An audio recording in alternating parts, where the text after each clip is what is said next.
Bismillahirrahmanirrahim. Assalamualaikum warahmatullahi wabarakatuh. Alhamdulillah, jumpa lagi dengan saya Abdul Muiz dalam video Angga Suara Channel. Pada video kali ini saya akan mendiskusikan tema yaitu terkait dengan studi agama-agama. Nah, jadi video ini adalah kelanjutan dari pembahasan saya pada video-video sebelumnya yang mendiskusikan tentang studi agama-agama yang lebih memfokuskan pada kerukunan antar umat beragama, begitu. Nah, jadi itu setelah saya diskusikan pada video lalu di mana agama-agama itu ketika kemudian berjumpa itu sebenarnya menciptakan satu format kerukunan, bukan pertikaian dan bukan perpecahan seperti itu. Nah, apalagi di dalam realitas kita sebagai negara yang majemuk, yang di dalamnya itu terdiri dari berbagai macam suku, berbagai macam etnis dan budaya, maka sudah sepantasnya kita yang tinggal di dalam satu rumah ini yang namanya Indonesia, itu kemudian bersama-sama menjaga keutuhan rumah ini agar supaya tidak hancur, tidak mudah diprovokasi oleh pihak luar dan tidak mudah dihancurkan oleh pihak luar begitu. Nah, itulah maknanya mengapa negara kita ini memiliki semboyan Bhinneka Tunggal Ika. Walaupun kita berbeda-beda suku, berbeda-beda budaya, berbeda-beda etnis dan seterusnya, berbeda-beda agama juga, tetapi kita memiliki satu tujuan, yaitu menjadikan negara ini sebagai negara Kesatuan Republik Indonesia di mana kita tinggal di dalamnya seperti itu, dan kita harus merawat secara bersama-sama rumah ini karena ini adalah rumah kita, yaitu Indonesia seperti itu. Nah, itu sudah kita bahas pada pertemuan lalu, sudah saya diskusikan pada video-video sebelumnya. Sebenarnya mata kuliah studi agama-agama ini mengajak kita semua untuk mengenal masing-masing agama, khususnya yang ada di Indonesia. Nah, makna mengenal masing-masing agama itu agar supaya ketika kita mengenal agama lain, itu kita semakin dekat dengan agama tersebut, maka kita akan semakin paham tentang filosofi ajaran mereka, sehingga kita tidak akan mudah untuk menyerang kelompok lain yang berbeda dengan kita, begitu.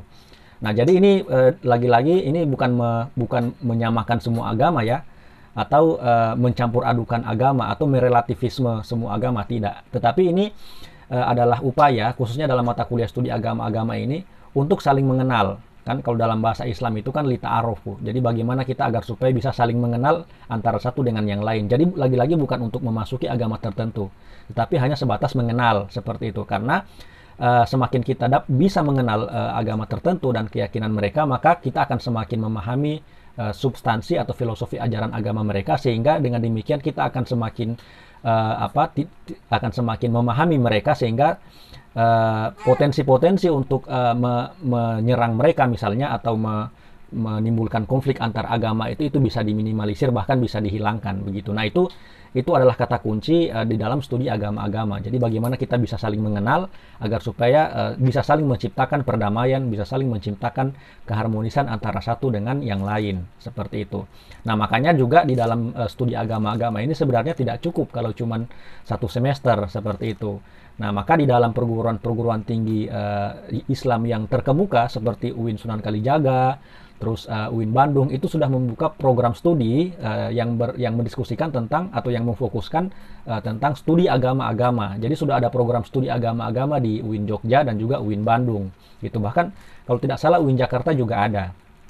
Gitu. Nah, itu agar supaya program studi itu, dengan adanya program studi itu, mahasiswanya bisa terlibat di situ untuk dapat saling memahami atau untuk dapat memahami agama lain, sehingga dengan pemahaman mereka terhadap agama lain itu kemudian bisa menjadikan pengetahuan itu sebagai bekal bagi mahasiswa untuk menggerakkan semangat perdamaian di tengah-tengah masyarakat majemuk, di tengah-tengah masyarakat yang berbeda-beda agama, berbeda suku, dan berbeda budaya. Nah, jadi seperti itu semangatnya. Makanya di dalam video-video yang mendiskusikan tentang studi agama-agama, saya membahas ada sekitar 3-4 video yang berbicara tentang kerukunan, tentang keharmonisan, tentang bagaimana format kerukunan umat beragama. Jadi saya belum membicarakan tentang agama tertentu, tetapi pada video-video sebelumnya itu saya masih membicarakan tentang bagaimana agama-agama itu menciptakan format kerukunan beragama sehingga bisa menciptakan situasi aman, damai, dan harmonis di dalam Negara Kesatuan Republik Indonesia yang notabene sebagai rumah kita, gitu. Di rumah kita semua, walaupun kita berbeda-beda, tetapi kita tinggal di rumah yang sama, yaitu Indonesia. Maka dalam kesempatan ini saya akan mengenalkan kepada Anda semua salah satu agama tertua di Indonesia ya, termasuk juga tertua di dunia gitu, yaitu agama Buddha. Nah, agama Buddha ini kita ketahui bersama itu adalah salah satu agama tertua ya, khususnya yang ada di Indonesia. Nanti kita akan mendiskusikan bagaimana agama Buddha itu dan apa saja sih substansi dari ajaran agama Buddha. Nah, maka dalam kesempatan ini saya akan mengangkat tema yang terkait dengan harmoni dalam ajaran agama Buddha atau harmoni dalam agama Buddha. Baik, mari kita simak.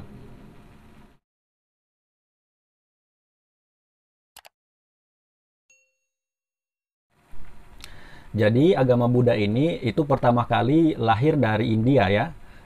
Jadi pada waktu itu ada seorang raja namanya itu Suddhodana gitu ya, yang merupakan seorang raja ya, di dalam kerajaan Kapilavastu gitu. Nah, jadi kerajaan ini itu kemudian pada waktu itu adalah kerajaan yang sangat makmur ya, dan yang sangat besar pada waktu itu di India. Dan kemudian raja ini yang namanya Suddhodana ini memiliki anak namanya Gautama, yang kita kenal dengan Siddhartha Gautama gitu. Nah, Siddhartha Gautama ini lahir pada tahun 1029 sebelum Masehi ya, yang ternyata tidak tertarik untuk tinggal di dalam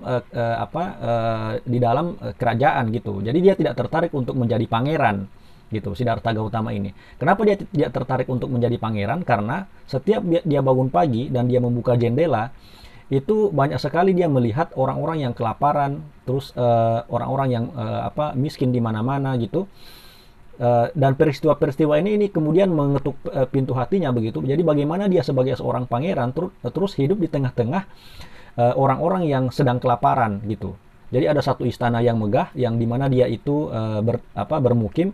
Terus ketika dia lihat di luar istana banyak sekali masyarakatnya yang masih miskin, yang masih terlunta-lunta, yang masih kelaparan. Dan ini membuat Siddhartha Gautama tidak betah tinggal di istana gitu. Sehingga dengan penglihatan itu di mana banyak sekali penderitaan manusia, Siddhartha Gautama kemudian melepas semua pernak-pernik keduniawian di dalam dirinya. Dia melepas statusnya sebagai seorang pangeran yang mewarisi kerajaan, dan dia melepas semua harta kekayaannya, dan kemudian dia keluar dari kerajaan dan menjadi pengembara. Nah, jadi uniknya Siddhartha Gautama ini dia meninggalkan ikatan keduniawiannya itu, di mana dia sebagai pangeran itu dia tinggalkan, harta kekayaannya itu dia tinggalkan semua, dan dia menjadi pertapa, dia menjadi pengembara. Itu uniknya, dia itu baru berusia 19 tahun gitu ya. Dan pada umur 30 tahun dia sudah mencapai tingkatan kesadaran tertinggi yang membuat dia itu diberi gelar Buddha gitu ya.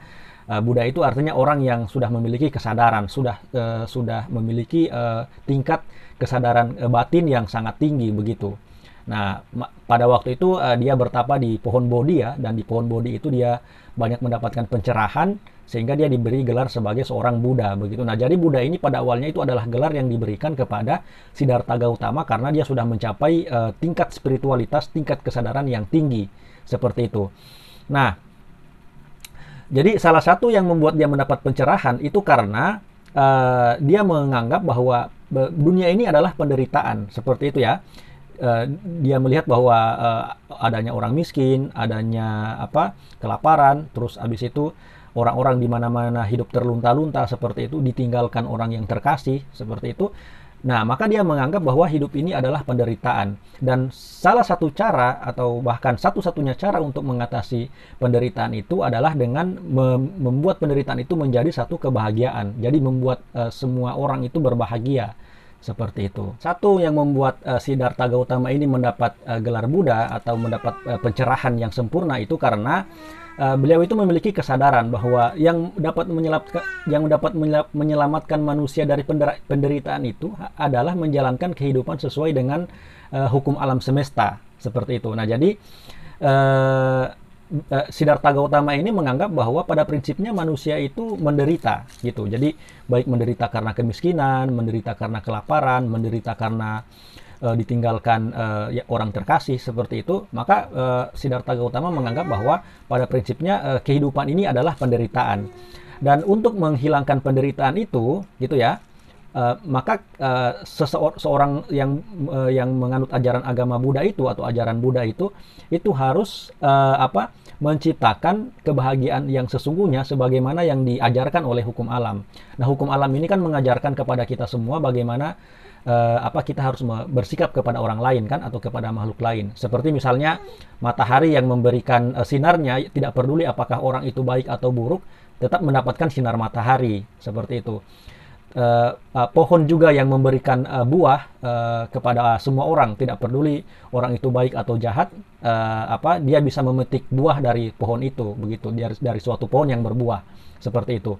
Termasuk juga hasil-hasil yang ada di lautan, yang ada di alam ini, itu semua bisa dinikmati oleh semua orang tanpa memandang dia itu adalah orang yang baik atau yang jahat. Nah, maka seharusnya manusia itu harus bersikap seperti alam semesta itu, gitu, seperti matahari yang menyinari bumi, seperti hujan yang menyuburkan tanaman, seperti itu juga yang harus dilakukan oleh pengikut ajaran Buddha, gitu. Maka Siddhartha Gautama ini kenapa dia tercerahkan, karena dia menganggap bahwa setiap orang itu harus berbuat baik kepada orang lain, harus membahagiakan orang lain, sebagaimana alam semesta ini yang selalu memberi kepada makhluk hidup yang ada di muka bumi ini.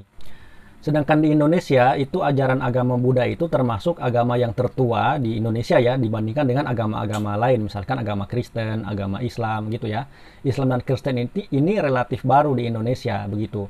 Karena kalau ajaran Islam ini kan dibawa oleh para saudagar-saudagar dari Arab ya. Ada yang, kalau kita bicara misalkan tentang sejarah Islam, itu ada beberapa teori masuknya Islam di Indonesia. Ada teori Gujarat, ada teori Arab, dan ada teori Cina, begitu. Ada yang mengatakan bahwa Islam masuk di Indonesia ini dibawa oleh orang-orang Cina lewat misi muhibahnya Laksamana Cheng Ho.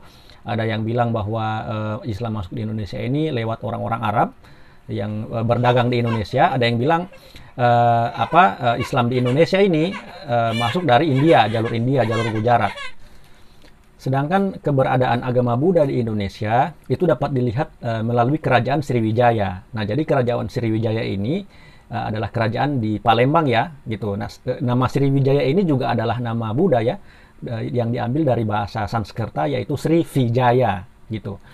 Nah, kerajaan ini sebenarnya adalah kerajaan yang berideologi Buddhisme, dan di masa jaya-jayanya kerajaan ini agama Buddha itu kemudian berkembang sangat pesat. Perkembangan agama Buddha di zaman kerajaan Sriwijaya ini juga dapat ditandai dengan misalkan berkembang luasnya ajaran agama Buddha bahkan sampai ke tanah Jawa, seperti itu. Nah, kita bisa melihat misalkan bangunan-bangunan atau relief-relief di tanah Jawa itu ada beberapa candi yang relief-reliefnya itu bersiri khas Buddha. Itu ada di Pulau Jawa itu. Ada candi yang namanya itu Candi Pawon, gitu ya. Ada yang Candi Mendut, ada Candi Sewu, dan yang paling fenomenal itu, yang paling besar itu yang ada di Yogyakarta itu namanya Candi Borobudur. Nah, Candi Borobudur ini kalau kita misalkan berkunjung ke sana, gitu, di Candi Borobudur ini banyak sekali yang menunjukkan relief-relief Buddha di sana, mulai dari simbol-simbol yang ada dalam Candi Borobudur itu, bagaimana di bawah relief Candi Borobudur itu ditunjukkan bagaimana pesan-pesan yang disampaikan di situ, bagaimana seorang Buddhisme itu untuk berusaha untuk mengendalikan hawa nafsu dan seterusnya. Dan itu bisa kita lihat misalkan di relief-relief yang ada di Candi Borobudur itu, gitu. Nah, peninggalan-peninggalan relief-relief itu, gitu, dan candi-candi yang sebagaimana yang dapat kita temukan di tanah Jawa dan juga Candi Borobudur itu menunjukkan bahwa memang ajaran agama Buddha ini sudah merupakan ajaran yang tertua di Indonesia dan sudah ada di Indonesia sudah sejak lama, seperti itu, sebelum agama-agama yang lain masuk seperti Kristen atau Katolik, Protestan maupun Islam, gitu. Nah, sehingga ini penting untuk kita ketahui bersama dalam mata kuliah studi agama-agama, di mana memang kita perlu mempelajari agama-agama yang paling tua di Indonesia, begitu ya, termasuk juga agama-agama lokal. Nanti kita akan mendiskusikan agama-agama lokal yang ada di Indonesia ini pada video-video berikut. Pertanyaan menarik yang sering dilontarkan kepada saya ya. Jadi terkait dengan agama Samawi dan agama Ardi, begitu ya. Kalau agama Samawi itu dianggap sebagai agama langit, kalau agama Ardi itu dianggap sebagai agama bumi. Kalau agama Samawi itu datang dari wahyu, seperti misalkan atau datang dari pesan-pesan yang dibawa oleh utusan-utusan Tuhan, utusan-utusan Allah Subhanahu wa taala. Itu kalau misalkan agama Samawi itu misalkan ada Islam, Kristen, dan Yahudi, gitu ya. Kalau Yahudi itu pesan-pesannya itu mungkin kita bisa lihat di dalam pesan-pesan kitab Taurat misalnya. Kalau di Kristen itu kitab Injil, kalau di Al-Quran itu di Islam itu kitab Al-Quran. Nah, kalau agama Ardi itu ada Buddha, ada Hindu, dan juga agama-agama lokal yang lain di Indonesia.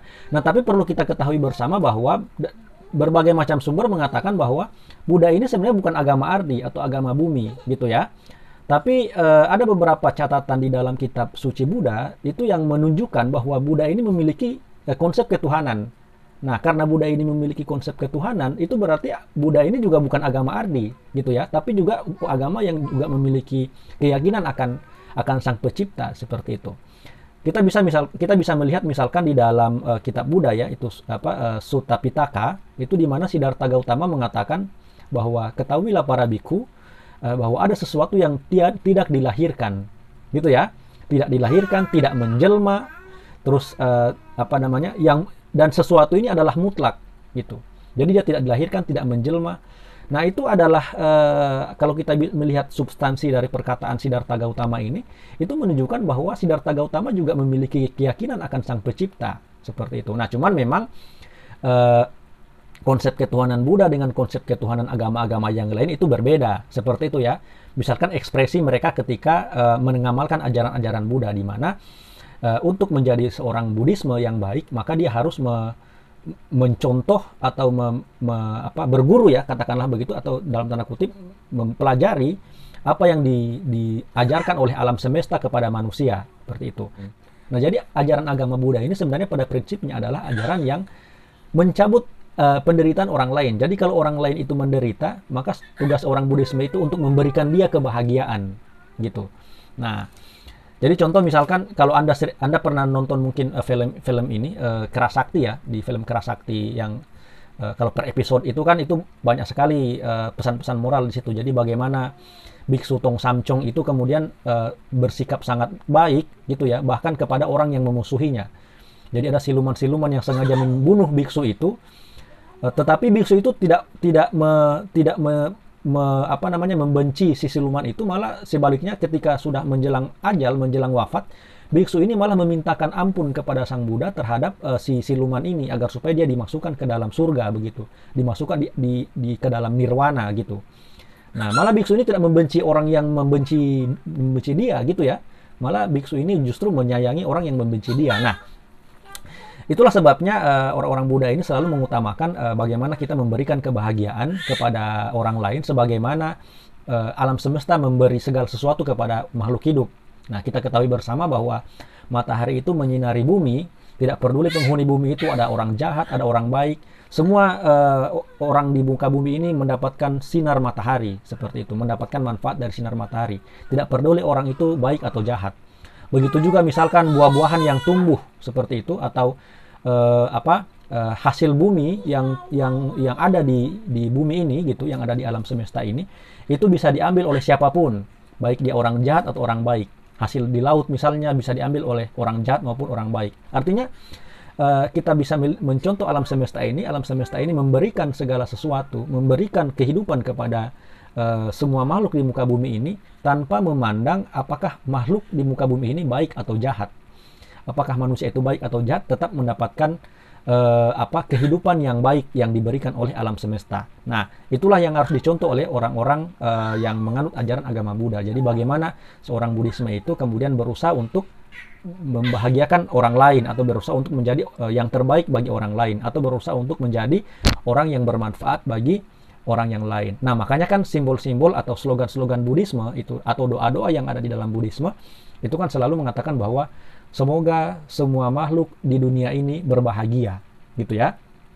Bukan cuma manusia, tapi semua makhluk. Makanya kan itu juga yang menjadikan orang Buddha itu vegetarian, tidak memakan makhluk yang bernyawa, gitu. Karena saking mereka mengasihi makhluk yang bernyawa, mereka juga tidak makan makhluk yang bernyawa, seperti itu. Mereka cuma makan sayur dan tanaman-tanaman yang lain, seperti itu, yang berbasis vegetable atau sayur-sayuran dan hasil-hasil bumi. Tapi mereka tidak makan makanan yang bernyawa karena saking mereka ingin merealisasikan semangat Siddhartha Gautama itu, yaitu untuk memberikan kebahagiaan sebanyak-banyaknya kepada semua makhluk hidup, seperti itu. Nah, jadi Jadi itu secara sederhana ajaran Buddhisme itu. Jadi itu juga yang terkait dengan misalnya apa namanya, kelahiran manusia di muka bumi ini itu bukan untuk menjahat atau bukan untuk menjadi orang jahat, tetapi justru karena tugas kita sebagai manusia itu terlahir sebagai manusia begitu, maka kita punya tugas yang penting bagi alam semesta ini. Jadi tugas kita ini menurut ajaran Buddha itu justru sangat penting untuk menciptakan perdamaian, untuk menciptakan kebahagiaan bagi alam semesta ini gitu. Nah, maka ini juga pandangan ini juga yang saya kira relevan dengan konsep perguruan tinggi kita atau konsep pendidikan kita. Jadi kalau kita mengenyam pendidikan misalkan, atau kita terjun di dunia pendidikan, maka pendidikan itu bukan untuk menjadi manusia yang ujung-ujungnya cinta terhadap materi. Misalkan sekolah untuk jadi pejabat, misalkan ini sederhananya ya, sekolah untuk jadi pejabat atau sekolah untuk mendapatkan hal-hal materi yang lainnya gitu, sekolah untuk jabatan, sekolah untuk harta dan seterusnya. Tetapi sekolah itu untuk memberi hasil atau manfaat yang sebanyak-banyaknya kepada manusia yang lain. Nah, ini filosofi dari Siddhartha Gautama. Jadi bagaimana kita berpendidikan, kita menjadi orang yang sudah belajar banyak begitu. Semakin banyak kita belajar, semakin banyak kita mendapatkan ilmu, maka semakin banyak pula kita menciptakan kebahagiaan bagi atau mewujudkan kebahagiaan bagi makhluk yang lain atau orang lain gitu. Entah itu makhluk yang baik atau makhluk yang jahat, atau orang yang baik atau orang yang jahat, kita harus memberikan kebahagiaan sebanyak-banyaknya kepada mereka. Kira-kira seperti itu. Baik, itu dulu yang dapat saya sampaikan. Terima kasih telah menyimak. Kita ketemu lagi pada video-video berikut. Demikian, terima kasih atas perhatian. Mohon maaf atas segala kekurangan. Assalamualaikum warahmatullahi wabarakatuh.